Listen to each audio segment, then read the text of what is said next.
इस समय कालाढूंगी में निकाय चुनाव की सरगर्मियां तेज हो चुकी हैं। आगामी 23 जनवरी को चुनाव होने हैं। नया कार्यकाल गठित होना है नगर पालिका कालाढूंगी का। ये हमारे कालाढूंगी के वरिष्ठ अधिवक्ता हैं भाई विनोद गोयल साहब। इनसे हम जानकारी लेते हैं और जानेंगे क्या क्या ज़रूरी मुद्दे हैं कालाढूंगी के जिनकी ज़रूरत है बहुत ज़्यादा।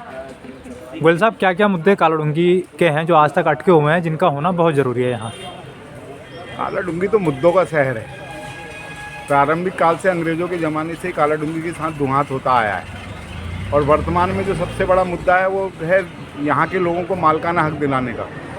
सन 47 से पहले से यहाँ से लोग कालाढूंगी में निवास करते हैं और उनके लिए एक विलेज आबादी एक्ट 1948 में आया था कि इनको जो है सतही मालिकाना हक के अधिकार प्रदान कर दिए गए हैं, लेकिन आज तक वो कोई अधिकार प्रदान नहीं किए गए, उसके ऊपर कोई कार्रवाई नहीं की गई। अगर यहाँ का देखा जाए तो कोई रिकॉर्ड तक भी मेंटेनेबल नहीं है।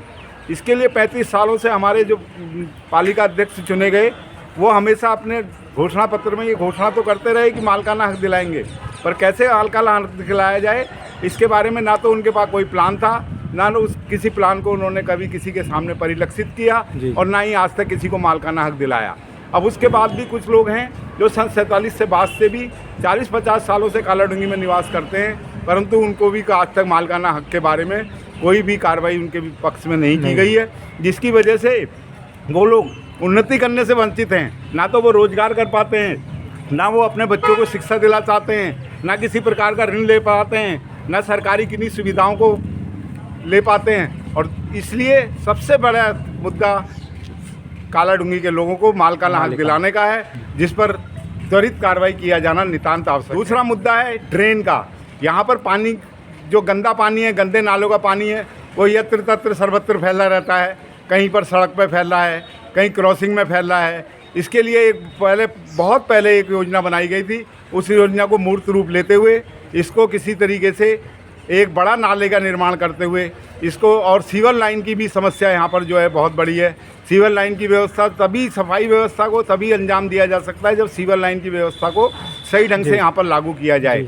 और हमने इस बारे में एक बार बहुत पहले जब कालाढूंगी में तहसील का निर्माण हो रहा था और उस टाइम जो एक आंदोलन किया था, उसमें हमारे को 5 मांगें, हमारे को 7 मांगें लिख के दी गई थी माननीय मुख्यमंत्री जी की तरफ से। उन पर आज तक कार्रवाई नहीं हुई। ना तो मंडी स्थल बना, ना खेल ग्राउंड बना, ना स्टेडियम बना, ना और कोई कार्रवाई आज तक की गई है। जबकि उस टाइम ये भी तय किया गया था कि गोविंद वल्लभ पंत विश्वविद्यालय की एक इकाई भी यहाँ पर लोगों की शिक्षा के लिए खोली जाएगी।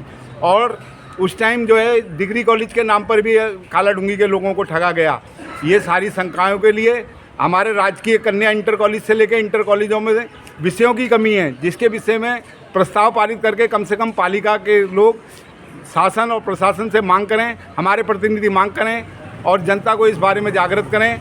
यही हमारी मुख्य मांगें हैं जिस पर कार्रवाई होनी चाहिए। और सफाई व्यवस्था और स्ट्रीट लाइट व्यवस्था, ये भी एक लगातार बना हुआ मुद्दा है। टचिंग ग्राउंड का भी जहाँ तक सवाल है, कूड़े का निस्तारण के साथ टचिंग ग्राउंड के लिए भी ये एक बहुत बड़ी समस्या है। टचिंग ग्राउंड के लिए अभी तक कहीं भी जगह कई बार कहा जाता है कि चयनित कर ली गई है, परंतु कहाँ पर जगह चयनित की गई है, कौन से विभाग से जगह चयनित की गई है, ये आज तक क्लियर नहीं हो पाया है।